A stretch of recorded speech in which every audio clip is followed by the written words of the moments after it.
de Dieu, peuple racheté de Dieu, écoutez, prêtez oreille à la thématique de cette semaine.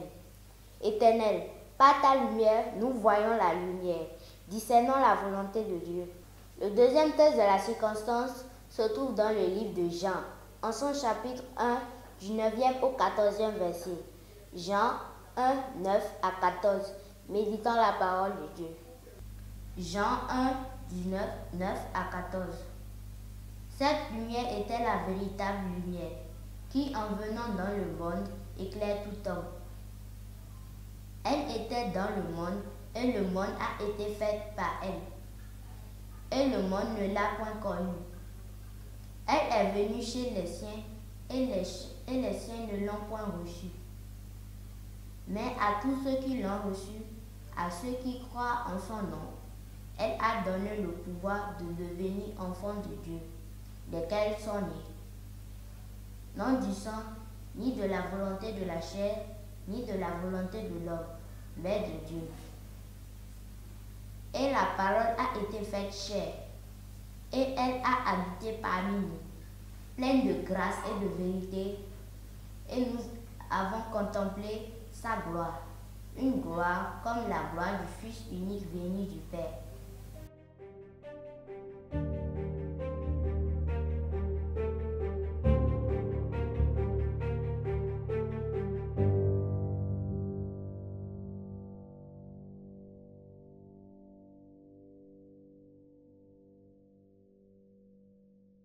Humanité de la terre.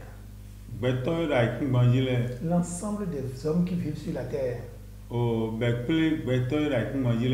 Soyez abondamment bénis. Venez écouter ce que Dieu dit à travers la voix de l'Éternel Dieu. Où l'émission d'aujourd'hui est dit.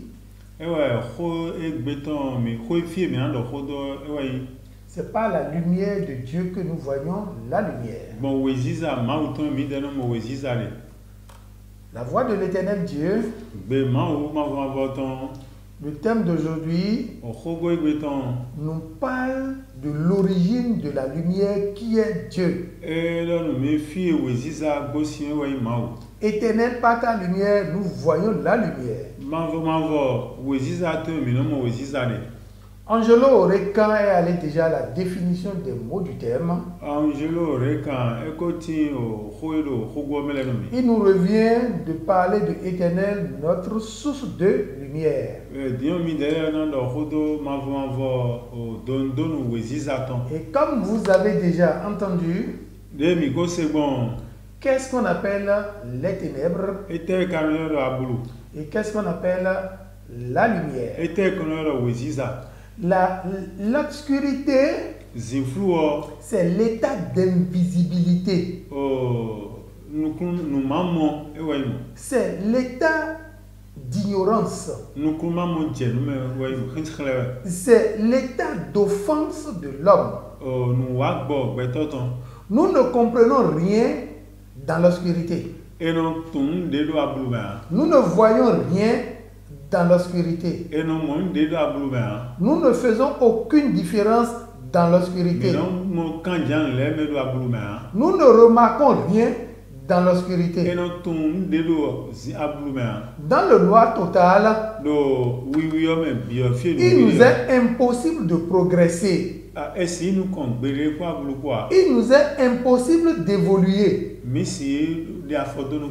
Le noir est un frein de l'homme. L'obscurité est un obstacle total de l'homme. L'obscurité est ce qui ruine l'homme. Il est temps maintenant que nous passons de l'obscurité à la lumière. Et cette lumière qui est la visibilité. Cette visibilité qui est la vue. Cette vue qui est la vision. Bien-aimé en Christ, Quelle est la vision de Dieu pour toi? Afin que tu résides en permanence dans la lumière. Quelle est la promesse de Dieu pour toi?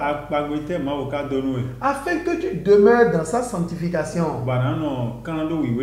Qu'est-ce que Dieu t'a recommandé pour qu'à la fin de l'exécution de l'accomplissement, tu puisses obtenir la couronne de grâce? Nous y sommes. L'obscurité, c'est le mode de vie de l'ennemi. L'obscurité, c'est le royaume des ténèbres qui est pour le Satan.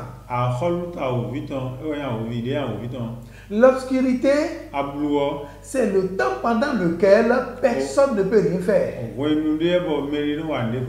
Parce que le Christ peut le dire, la nuit vient bientôt. Il fera sombre. Où je ne pourrai plus, où personne ne pourra encore accomplir ce pourquoi il est destiné. L'obscurité signifie autrement la fin de tes jours sur la terre.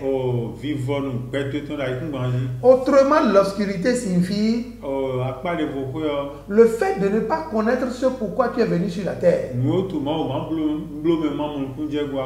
Jusqu'à quand demeureras-tu dans ton obscurité? N'est-il pas temps que tu romps avec l'obscurité pour parvenir à la lumière? Que Dieu bénisse sa parole. Nous voulons quitter l'esclavage pour la liberté,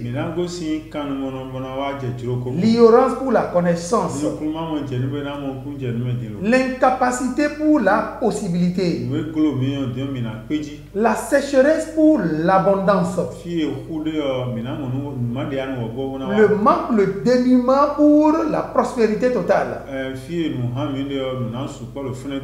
Bien-aimé en Christ, quitte ton obscurité et viens à la lumière du Père pour pouvoir accomplir ce pourquoi tu es né, pour pouvoir accomplir les raisons, l'objet, le but pour lequel Dieu t'a envoyé sur la terre. Parce qu'il arrivera un moment où il te demandera des comptes. Dans ton obscurité, tu ne peux rien. Ce n'est que dans la lumière de l'Éternel que tu pourras tout accomplir. Bien-aimé en Christ, la parole de Dieu a dit, Proverbe 29, verset 18, s'il n'y a pas de lumière, s'il n'y a pas de révélation, s'il n'y a pas de visibilité, le peuple va en perdition. Parce qu'il n'y aura pas de retenue, il n'y aura pas de retenue. Il n'aura plus de limite pour ce qu'il fait. Tout m'est permis, mais tout ne m'est pas utile. Ce n'est pas parce que tout m'est permis que je dois aller à l'extrême, à la dérive. Sors de l'obscurité pour ne plus aller à la dérive. Viens à la lumière pour rester dans la ligne droite, la ligne dictée par l'Éternel.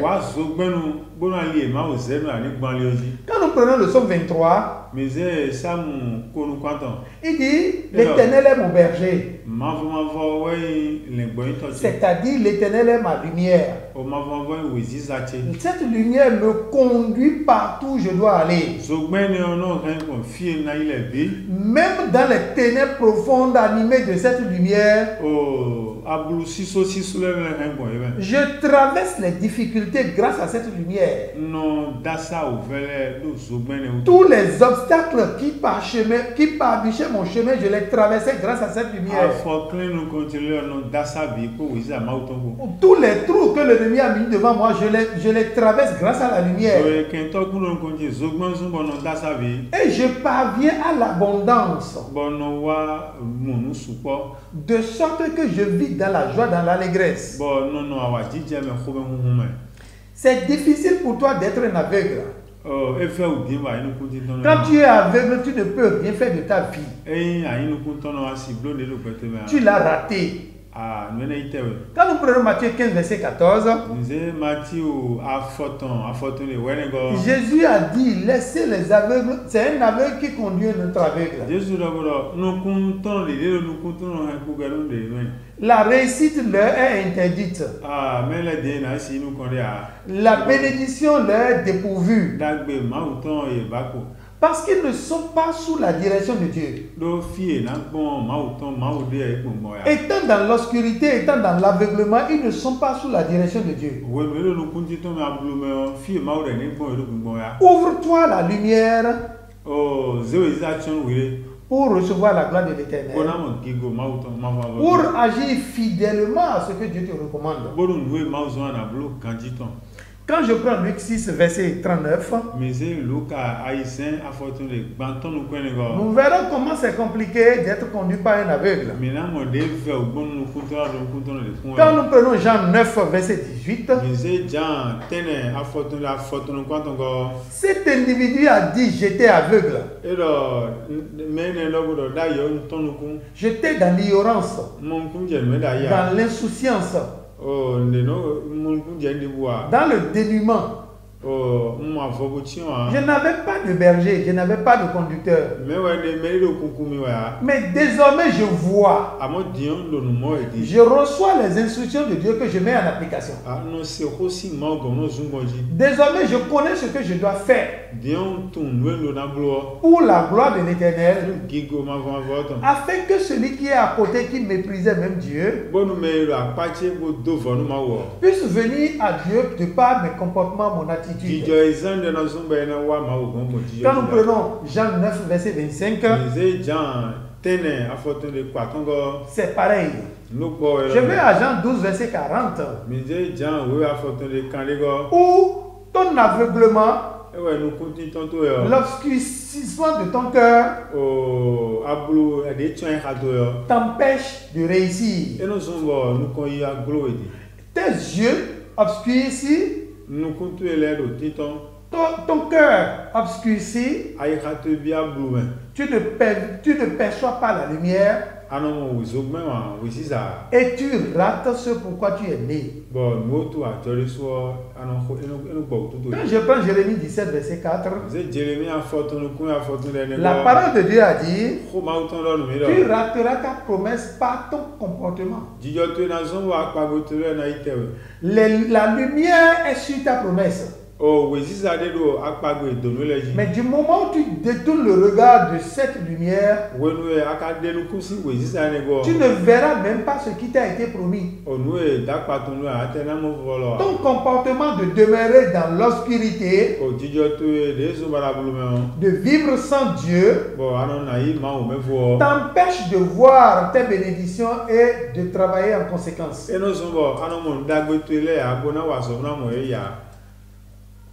Quand nous prenons la lumière, comme nous l'avons connu, que Dieu est le Père des lumières, c'est-à-dire l'origine de toute lumière, la source de toute connaissance, la source de toute révélation, la source de tout ce qu'il te faut pour mieux vivre, pour vivre pleinement en Dieu et en Christ.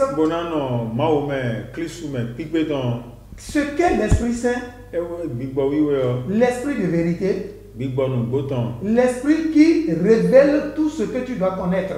Quand nous allons à Jean 16, verset 13, l'Esprit de lumière est là. L'Esprit de vérité nous parle. Et quiconque obéit à cet Esprit de vérité n'échoue jamais. Parce que c'est lui qui est conduit désormais par Dieu. Personne n'est conduit par Dieu et a échoué. Tous ceux qui ont été conduits par Dieu ont réussi. Qu'est-ce qu'on appelle réussir? Réussir, c'est faire ce que Dieu te demande de faire. Et ce que Dieu te demande est dans la lumière. Alors réussir, c'est faire ce que la lumière te recommande de faire. Bien-aimé en Christ, il est temps pour toi de rompre avec l'obscurité. L'heure a sonné pour toi quand tu écoutes ce message. Que la plénitude de la lumière te luise. La plénitude de la connaissance de Dieu te recherche et te localise. À l'instant où ce message entre dans tes oreilles et pénètre ton cœur, il faut que une transformation s'opère en toi afin que tu recherches la vie, la parole de Dieu, qui est la lumière de toutes choses, la connaissance de toutes choses, la révélation de toutes choses, afin de te permettre de sortir une fois pour de bon de cette obscurité. Qu'est-ce que le peuple de Dieu en Égypte pouvait faire de lui-même? Ils étaient en esclavage. Cet esclavage était l'obscurité. Mais maintenant qu'ils sont venus à Canaan, qui est l'endroit où la terre promise pour eux, le lieu de lumière par excellence, ils peuvent appliquer la volonté de Dieu en entièreté. Bien-aimé en Christ, recherche Dieu. Et désormais, tu vivras dans l'abondance de la lumière, afin que tout le monde puisse chercher ton Dieu à travers tes actes et comportements. Que Dieu bénisse sa parole. Vous qui écoutez cette chaîne, cette émission, faites l'effort de vous abonner pour recevoir en temps réel toutes nos vidéos. La clochette de notification pour être averti qu'il y a de nouvelles vidéos sur la chaîne. Vos commentaires nous sont vivables. Nous avons besoin de vos commentaires pour mieux faire. Pour travailler afin de répondre aux aspirations de Dieu et aux vôtres. De la même manière, chers frères et sœurs, partagez cette vidéo à vos amis. Vous qui avez trouvé une certaine satisfaction, une certaine leçon, n'empêchez pas les autres de recevoir. Diffusez. Quand nous prenons Jacques 5, verset 19 à 20, il dit, celui qui amène un frère de l'obscurité à la lumière, non seulement a sauvé cette âme, mais a effacé une multitude de ses péchés. Si tu veux effacer une multitude de tes péchés, diffuse cette vidéo. Partout où besoin sera. Et Dieu est avec toi. Dieu est avec nous. Que Dieu bénisse sa parole. Soyez bénis. Amen.